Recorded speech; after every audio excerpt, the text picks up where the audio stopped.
नमस्कार साथियों, मैं योगेश जोशी और हमने डेली एमसीक्यू सीरीज चालू की है जिसमें कि हम रोजाना राजस्थान जीके के ऐसे प्रश्नों को डिस्कस करेंगे जो कि पिछले एग्जामों में पूछे जा चुके हैं। तो शुरू करते हैं आज की सीरीज के प्रश्न। तो सबसे पहला प्रश्न है, अपने बहुआयामी रूपों जैसे ऊंट की खाल पर मीनाकारी, स्वर्ण मीनाकारी और महलों और हवेलियों में चित्रों के लिए प्रसिद्ध है। ठीक है। तो ऊंट की खाल पर जो मीनाकारी होती है ना, वो क्या कहलाती है? उस्ता कला। ऊंट की खाल पर जो मीनाकारी की जाती है उसे कहा जाता है उस्ता कला। और उस्ता कला के लिए प्रसिद्ध स्थान कौन सा है? वो है बीकानेर। ऊंट की खाल पर मीनाकारी कहलाती है उस्ता कला और उस्ता कला के लिए प्रसिद्ध स्थान है बीकानेर। नेक्स्ट हम देखते हैं, भरतरी मेला राजस्थान के किस जिले में लगता है? तो भरतरी मेला लगता है अलवर में लगता है। नेक्स्ट देखते हैं कि निम्नलिखित में से किस राज्य की सीमा राजस्थान से नहीं साझा है?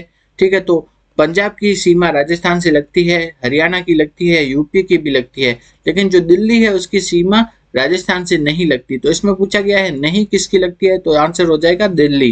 नेक्स्ट हम देखते हैं अगला प्रश्न, बनास बेसिन राजस्थान के किस भौगोलिक विभाजन का हिस्सा है? तो बनास बेसिन कौन से भौगोलिक क्षेत्र में पाया जाता है? वह है पूर्वी मैदान। ठीक है। तो बनास बेसिन राजस्थान के कौन से भौगोलिक मैदान में मिलता है? वह है पूर्वी मैदान में मिलता है। अगला प्रश्न देखते हैं कि पचपदरा राजस्थान के किस जिले में स्थित खारे पानी की झील है? तो पचपदरा है वो क्या है? खारे पानी की झील है। और वो कौन से जिले में है? बाड़मेर में। नेक्स्ट हम देखते हैं, निम्नलिखित में से कौन सी नदी राजस्थान से होकर नहीं बहती है? ठीक है। तो रूपारेल राजस्थान से बहती है, माही भी बहती है, लूनी भी बहती है, लेकिन जो तापी नदी है राजस्थान से होकर नहीं बहती। तो आंसर हो जाएगा सी, तापी नदी। नेक्स्ट हम देखते हैं, कोपेन के जलवायु वर्गीकरण के अनुसार राजस्थान का कौन सा क्षेत्र AW जलवायु में आता है? तो सबसे दक्षिणी क्षेत्र है ना, राजस्थान का जो सबसे दक्षिणी क्षेत्र है, तो वो कौन से जलवायु में आता है? AW जलवायु में आता है। अगला प्रश्न हम देखते हैं, मोरिजा बानोल खनन क्षेत्र किसके लिए प्रसिद्ध है? तो मोरिजा बानोल जो खनन क्षेत्र है वो लौह अयस्क के लिए प्रसिद्ध है। अगला प्रश्न है, जयपुर से आगरा राष्ट्रीय राजमार्ग नंबर 11 का नया नंबर क्या है? तो नेशनल हाईवे नंबर 11 का जो नया नंबर है वो है NH21। क्या है? NH21। अगला प्रश्न है, जैसलमेर जिले में पालीवाल ब्राह्मणों द्वारा शुरू की गई परंपरागत जल संरक्षण की विधि कहलाती है वह खड़ीन। तो जैसलमेर में जो परंपरागत जल संरक्षण की विधि है वो क्या कहलाती है? खड़ीन कहलाती है। और इसको चालू किसने किया था? पालीवाल ब्राह्मणों ने। नेक्स्ट हम देखते हैं, निम्नलिखित में से किसके लिए सरिस्का प्रसिद्ध है? तो सरिस्का वन्य जीव अभ्यारण्य प्रसिद्ध है हरे कबूतरों के लिए। किसके? हरे कबूतरों के लिए प्रसिद्ध है सरिस्का वन्य जीव अभ्यारण्य। नेक्स्ट हम देखते हैं, स्टेट ऑफ फॉरेस्ट रिपोर्ट 2017 के अनुसार जो रक्षित वन यानी रिजर्व फॉरेस्ट, ठीक है, तो रिजर्व फॉरेस्ट में कुल कितना क्षेत्रफल था? तो वो है 38.11%। ये कब की रिपोर्ट के अनुसार है? 2017 की रिपोर्ट के अनुसार है, 38.11% था। नेक्स्ट हम देखते हैं, निम्नलिखित में से कौन से जिलों में लाल लोमी मिट्टी पाई जाती है? तो लाल लोमी मिट्टी मेनली क्या याद रखना है? डूंगरपुर के अलावा उदयपुर में भी पाई जाती है। तो लाल लोमी मिट्टी कहाँ पाई जाती है? डूंगरपुर में पाई जाती है, याद रखना है। आगे हम देखते हैं, निम्नलिखित में से कौन सी नदी बंगाल की खाड़ी अफवाह तंत्र में सम्मिलित नहीं है? तो पार्वती बंगाल की खाड़ी में आती है, परवन ये भी बंगाल की खाड़ी में है, सीप ये भी बंगाल की खाड़ी में है, जबकि जो अनास नदी है वो बंगाल की खाड़ी अफवाह तंत्र में नहीं आती है। तो आंसर हो जाएगा फोर्थ। नेक्स्ट हम देखते हैं, राजस्थान में संगठित किसान आंदोलन कहाँ से चालू हुआ? तो राजस्थान में जो पहला किसान आंदोलन था वो कौन सा है? विजोलिया का किसान आंदोलन। नेक्स्ट हम देखते हैं, वह स्थान जो अपने मृदा शिल्प यानी टेराकोटा के लिए प्रसिद्ध है। तो टेराकोटा के लिए प्रसिद्ध स्थान कौन सा है? मोलेला। कौन सा है? मोलेला। अगला प्रश्न है, राजस्थान में स्वतंत्रता आंदोलन के दौरान गिरफ्तार होने वाली राजस्थान की पहली महिला कौन थी? तो स्वतंत्रता आंदोलन के दौरान गिरफ्तार होने वाली राजस्थान की पहली महिला थी अंजना देवी चौधरी। नेक्स्ट प्रश्न है, एकीकृत राजस्थान के निर्माण में मत्स्य संघ में शामिल जिले थे। तो मत्स्य संघ में शामिल कौन कौन से जिले थे? वो है ABCD, अलवर, भरतपुर, करौली और धौलपुर। तो ये चारों थे मत्स्य संघ में। नेक्स्ट हम देखते हैं, राजस्थान में 1857 की क्रांति के समय यहाँ के AGG कौन थे? तो 1857 की क्रांति के समय यहाँ के AGG थे वो थे जॉर्ज पैट्रिक लॉरेंस। राजस्थान में 1857 की क्रांति के समय राजस्थान के जो एजीजी थे वो थे जॉर्ज पैट्रिक लॉरेंस। नेक्स्ट हम देखते हैं राजस्थान का एकीकरण कितने चरणों में पूरा हुआ, वह 7 चरणों में पूरा हुआ। अगला प्रश्न है मेवाड़ के महाराणा भूपाल सिंह किस वर्ष राजस्थान के राज प्रमुख बने। तो भूपाल सिंह है राजस्थान के क्या बने, महाराज प्रमुख। क्या बने, महाराज प्रमुख बने थे। कब बने थे, 1948 में। तो मेवाड़ के महाराणा भूपाल सिंह राजस्थान के महाराज प्रमुख बने थे 1948 में। अगला प्रश्न है जूनागढ़ किला कहाँ पे स्थित है, वह बीकानेर में स्थित है। नेक्स्ट है कि अजरक प्रिंट कहाँ का संबंध किस जिले से है।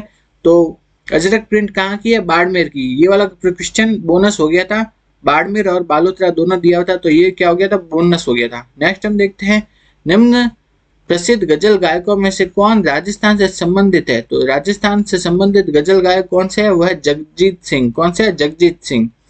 अगला प्रश्न है 1818 में अंग्रेजों के साथ संधियां करने वाला जयपुर का शासक कौन था। तो 1818 में जो जयपुर के किस शासक ने अंग्रेजों के साथ संधि की, वह है सवाई जगत सिंह। सवाई जगत सिंह ने 1818 में अंग्रेजों के साथ क्या की, संधि की। अगला प्रश्न हम देखते हैं बूंदी किसान आंदोलन के नेता कौन थे। तो बूंदी का किसान आंदोलन का दूसरा नाम क्या है, बरड किसान आंदोलन। ठीक है, तो बरड किसान आंदोलन के नेता थे नैनूराम। कौन थे, नैनूराम। नेक्स्ट हम देखते हैं भारत की स्वतंत्रता के बाद राजस्थान के गठन के कितने चरण थे। तो राजस्थान का गठन हुआ था 7 चरणों में। कितने, 7 चरणों में। नेक्स्ट हम देखते हैं निम्नलिखित में से कौन सी महिला राजस्थान से संबंधित है जो कि राजनीतिक जागृति और विकास का हिस्सा थी। तो यानी राजस्थान की कौन सी महिला है जो कि राजनीतिक जनजागरण और विकास में महत्वपूर्ण भूमिका निभाई थी। तो इसका आंसर होगा अंजना देवी चौधरी। कौन थी, अंजना देवी चौधरी। नेक्स्ट हम देखते हैं एक ही आंदोलन के नेता कौन थे। तो एक ही आंदोलन के नेता थे वो थे मोतीलाल तेजावत। एक ही आंदोलन के नेता थे मोतीलाल तेजावत। नेक्स्ट हम देखते हैं लाल दोमट या लाल लोमी मिट्टी है वो राजस्थान के किस जिलों में पाई जाती है, वह है बांसवाड़ा डूंगरपुर वाले इलाकों में पाई जाती है लाल लोमी मिट्टी। तो इसका आंसर हो जाएगा बांसवाड़ा। नेक्स्ट हम देखते हैं निम्नलिखित में से किस जिले में राजस्थान का कुल वनाच्छादित क्षेत्र सबसे अधिक है। तो कुल वनाच्छादित क्षेत्र सबसे अधिक कौन से जिले में हो गया, वह है उदयपुर जिले में। कौन से, उदयपुर जिले में वन सबसे ज्यादा है राजस्थान में।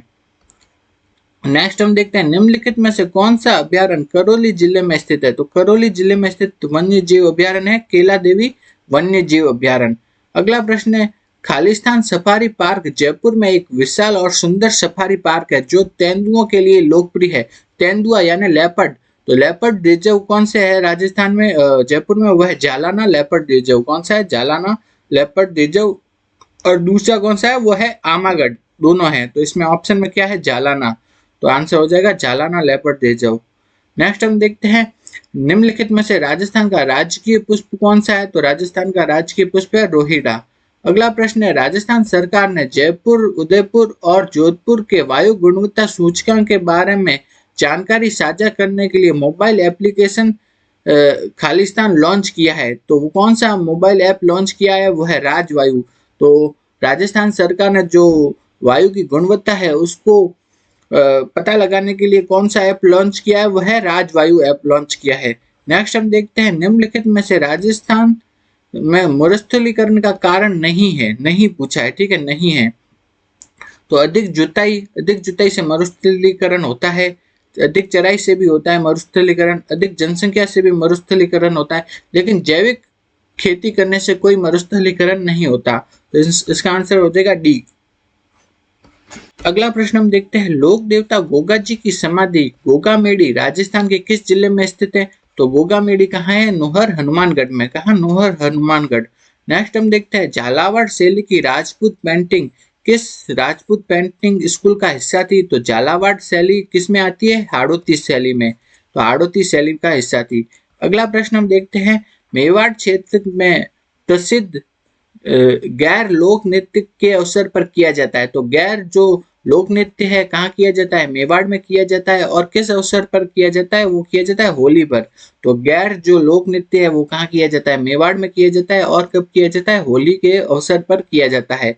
ठीक है, और ये किसके द्वारा किया जाता है, भील जनजाति के द्वारा किया जाता है। नेक्स्ट हम देखते हैं राजस्थान की भाषा के लिए पहली बार राजस्थानी शब्द का प्रयोग किसने किया था? वो किया था जॉर्ज अब्राहम ग्रियर्सन ने। ठीक है, तो राजस्थान की भाषा के लिए सबसे पहले राजस्थानी शब्द किसने दिया था? वो दिया था जॉर्ज अब्राहम ग्रियर्सन ने। और इन्होंने राजस्थानी शब्द किसमें दिया? अपनी पुस्तक लिंग्विस्टिक सर्वे ऑफ इंडिया। किसमें? लिंग्विस्टिक सर्वे ऑफ इंडिया अपनी पुस्तक में राजस्थान के लिए सबसे पहले राजस्थानी शब्द किसने दिया था? वो दिया था जॉर्ज अब्राहम ग्रियर्सन ने। नेक्स्ट हम देखते हैं निम्नलिखित में से कौन सा नाटक भवाई शैली में लिखा गया है? ठीक है, तो वो है जैस्मा ऑर्डन। ठीक है, जैस्मा ऑर्डन नाटक है जो कि भवाई शैली में लिखा गया है। जैस्मा ऑर्डन क्या है? एक नाटक है जो कि कौन सी शैली में लिखा गया है? भवाई शैली में लिखा गया है। अगला प्रश्न है कि रणकपुर जैन मंदिर पाली निम्नलिखित में से किस तीर्थकर को समर्पित है? तो है ऋषभनाथ जी। ठीक है, तो रणकपुर के जैन मंदिर है कौन से तीर्थकर को समर्पित है? वह है ऋषभनाथ जी को समर्पित है। अगला प्रश्न है, अगले प्रश्न में हम देखते हैं कि ना राजस्थान राज्य की सीमा को स्पर्श करने वाली भारतीय राज्यों की सीमा कितने भारतीय राज्य है कि जो कि राजस्थान की सीमा को टच करते हैं? वो हो गए 5 राज्य। 5 राज्य राजस्थान की सीमा को टच करते हैं। नेक्स्ट, ये प्रश्न क्या बोनस था एग्जाम में। अगला प्रश्न हम देखते हैं निम्नलिखित में से कौन सी झीलें सिंचाई के काम में काम आती है? ठीक है, तो सिंचाई करने में काम आती है वो है जयसमंद और राजसमंद झीलें। तो सिंचाई करने में काम आने वाली झीलें कौन सी है? जयसमंद और राजसमंद। अगला प्रश्न है राजस्थान में कृषि जलवायु प्रदेश 3B, ठीक है, बाढ़ प्रभावित पूर्वी मैदान में कौन सा जिला सम्मिलित नहीं है?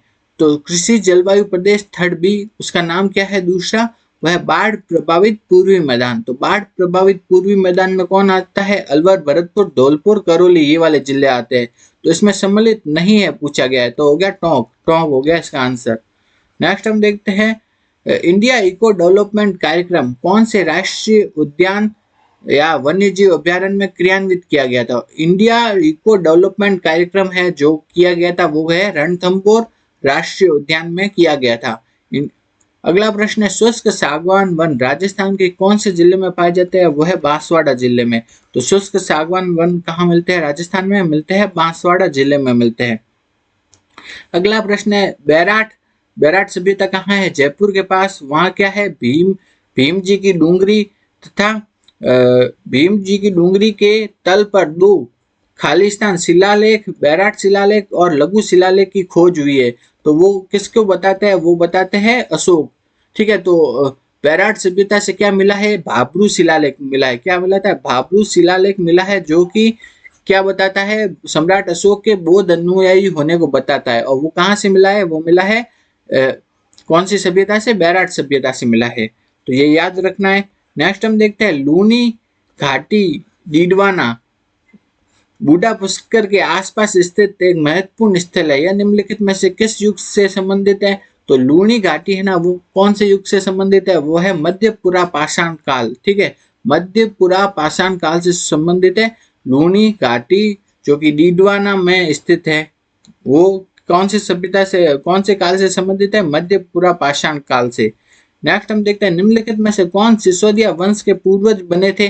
तो सिसोदिया वंश को जो उसके मेवाड़ में जो प्रारंभ किया था वो किन्होंने किया था? वो है राणा हमीर। कौन थे? राणा हमीर।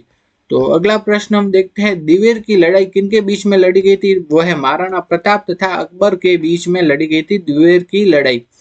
अगला प्रश्न है सवाई माधोपुर के जो सिवाड़ गांव है उसमें क्या है? घुश्मेश्वर महादेव का मंदिर है। वो कौन सा ज्योतिर्लिंग है? वो है बारवात ज्योतिर्लिंग है। तो बारवात ज्योतिर्लिंग कौन सा है? वो है घुश्मेश्वर महादेव का मंदिर है जो कि सवाई माधोपुर के सिवाड़ गांव में स्थित है। नेक्स्ट हम देखते हैं बूंदी के तारागढ़ किले का निर्माण किसने करवाया था? तो तारागढ़ 2 जगह है, एक तो बूंदी में, दूसरा अजमेर में। तो बूंदी के जो तारागढ़ किले का निर्माण कराया था वह है राव बरसिंह ने, या कहीं पे बैरसिंह भी लिखा होता है। तो राव बैरसिंह या बरसिंह ने करवाया था बूंदी के तारागढ़ किले का निर्माण। अगला प्रश्न है नौलखा दरवाजा निम्नलिखित में से राजस्थान के किस किले में स्थित है? तो नौलखा दरवाजा स्थित है रणथंभौर दुर्ग में। नेक्स्ट प्रश्न है धानवंत दुर्ग किसे कहा जाता है? ऐसा दुर्ग जो कि रेगिस्तान के बीच में स्थित हो उसे क्या कहा जाता है? धानवंत दुर्ग कहा जाता है। अगला प्रश्न है हल्दी घाटी का युद्ध किस वर्ष लड़ा गया था? तो हल्दी घाटी का युद्ध हुआ था 1576 में। नेक्स्ट है कि निम्नलिखित में से किस विद्वान के अनुसार राजपूतों की उत्पत्ति अग्निकुंड से हुई? तो अग्निकुंड से राजपूतों की उत्पत्ति मानते हैं, वो मानते हैं कवि चंद्र बरदाई। ठीक है, चंद्र बरदाई राजपूतों की उत्पत्ति अग्निकुंड से मानते हैं। नेक्स्ट हम देखते हैं राजस्थान के संदर्भ में पीला पोमचा क्या है? तो पीला पोमचा क्या है? एक प्रकार की ओढ़नी है या कपड़ा है। ठीक है, नेक्स्ट देखते हैं कि वालर नृत्य किस जनजाति के द्वारा किया जाता है? तो वालर नृत्य किया जाता है गरासिया जनजाति के द्वारा। वालर नृत्य किया जाता है कौन सी जनजाति के द्वारा? गरासिया जनजाति के द्वारा किया जाता है। निम्न में से कौन सा आभूषण कान में पहना जाता है? तो कान में पहना जाने वाला आभूषण टोटी हो गया। नेक्स्ट है कि डूंगरपुर बांसवाड़ा क्षेत्र में कौन सी भाषा बोली जाती है? तो वागड़ी। वागड़ी भाषा कहाँ पे बोली जाती है? डूंगरपुर बांसवाड़ा वाले इलाकों में। नेक्स्ट है कि कौन से स्थल को धूलकोट भी कहा जाता है? धूलकोट हो गया या ताम्रवती नगरी। ताम्रवती नगरी ये किसे कहा जाता है? ये कहा जाता है आहड़ सभ्यता को। धूलकोट हो गया या ताम्रवती नगरी हो गया, ये कहा जाता है आहड़ सभ्यता को कहा जाता है। जबकि आपसे पूछ लिया कि ताम्र युगीन सभ्यताओं की जननी किसे कहा जाता है? वह है गणेश्वर सभ्यता। कौन सी? गणेश्वर। नेक्स्ट हम देखते हैं पृथ्वीराज विजय के लेखक कौन थे? तो पृथ्वीराज विजय के लेखक थे जयानक। अगला प्रश्न है कि गोविंद गिरी के नेतृत्व में भील आंदोलन को दबाने के लिए मानगढ़ का जनसंहार किस वर्ष में हुआ था? तो मानगढ़ हत्याकांड हुआ था 1913 में। कब हुआ था? 1913 में हुआ था मानगढ़ हत्याकांड। नेक्स्ट है आईसीएआर द्वारा राजस्थान कितने जलवायु क्षेत्रों में विभाजित किया गया है? तो आईसीएआर ने राजस्थान को कितने जलवायु क्षेत्रों में बांटा है? वह 10 जलवायु क्षेत्रों में। तो आईसीएआर ने राजस्थान को कितने जलवायु क्षेत्रों में बांटा है? 10 जलवायु क्षेत्रों में बांटा है। नेक्स्ट है कि 2019 के अनुसार भारत में ऊन उत्पादन में राजस्थान का कौन सा स्थान है? तो पूरे इंडिया में ऊन उत्पादन में राजस्थान कौन से नंबर पे है? पहले नंबर पे। नेक्स्ट हम देखते हैं भाखड़ा नागल जो नहर परियोजना है वो किन किन राज्यों के बीच की परियोजना है? वह है पंजाब, हरियाणा और राजस्थान। तो पंजाब, हरियाणा और राजस्थान इन तीनों राज्यों के बीच की जो नहर परियोजना कौन सी है? वह है भाखड़ा नागल नहर परियोजना। तो कौन कौन से? पंजाब, राजस्थान और हरियाणा इन तीनों राज्यों के बीच में है भाखड़ा नागल नहर परियोजना। नेक्स्ट हम देखते हैं कवरसन लिफ्ट नहर खालिस्तान शहर को पीने का पानी उपलब्ध कराती है। तो कवरसन लिफ्ट नहर पानी उपलब्ध कराती है किसे? बीकानेर को। कवरसन लिफ्ट नहर पानी उपलब्ध कराती है किसको? बीकानेर को। नेक्स्ट हम देखते हैं जाखम बांध। जाखम बांध कहाँ स्थित है? वो स्थित है प्रतापगढ़ में। जाखम बांध कहाँ स्थित है? प्रतापगढ़ में। नेक्स्ट हम देखते हैं कि निम्नलिखित में से किस स्थान पर राजस्थान का सबसे बड़ा थर्मल पावर स्टेशन है? तो थर्मल पावर स्टेशन सबसे बड़ा कहाँ है? छाबड़ा में। कहाँ? राजस्थान का सबसे बड़ा थर्मल पावर स्टेशन है वह छाबड़ा में। अगला प्रश्न है निम्नलिखित में से राजस्थान में लंबाई की दृष्टि से सबसे छोटा राष्ट्रीय राजमार्ग कौन सा है? तो राजस्थान का सबसे छोटा राष्ट्रीय राजमार्ग है NH71B। कौन सा है? NH71B। तो राजस्थान का सबसे छोटा जो राष्ट्रीय राजमार्ग है NH71B। अगला प्रश्न है कि राजस्थान में टंगस्टन कहाँ पे पाया जाता है? तो टंगस्टन पाया जाता है वो पाया जाता है नागौर में। तो राजस्थान में टंगस्टन मेनली कहाँ मिलता है? नागौर में। नेक्स्ट है कि राजस्थान के निम्नांकित में से कौन सा एक भौतिक विभाजन सर्वाधिक क्षेत्रफल वाला है? तो कौन सा भौतिक प्रदेश है जो कि सर्वाधिक क्षेत्रफल वाला है? वह उत्तर पश्चिमी मरुस्थलीय प्रदेश। कौन सा है? उत्तर पश्चिमी मरुस्थलीय प्रदेश।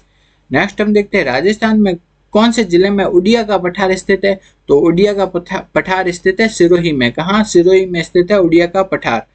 अगला प्रश्न है कि निम्नलिखित में से कौन सा राजस्थान की जलवायु को प्रभावित करने वाला आधारभूत तत्व है? तो राजस्थान की जलवायु को मेनली प्रभावित कौन करता है? वो करता है तापमान। ठीक है, तो राजस्थान की जलवायु को प्रभावित करने वाला मेन जो फैक्टर कौन सा है? वह है तापमान। अगला प्रश्न है कि राजस्थान में मरुस्थलीकरण की सबसे प्रभावी प्रक्रिया कौन सी है?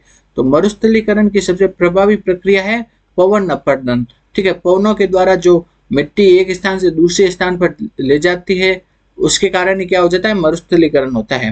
नेक्स्ट हम देखते हैं राजस्थान में वर्ष 2014-15 के दौरान सर्वाधिक बाजरे का उत्पादन निम्नलिखित में से किस जिले में हुआ था? वह है अलवर। तो अलवर को अपन को ये याद रखना है कि बाजरे का प्रमुख उत्पादक जिला है अलवर।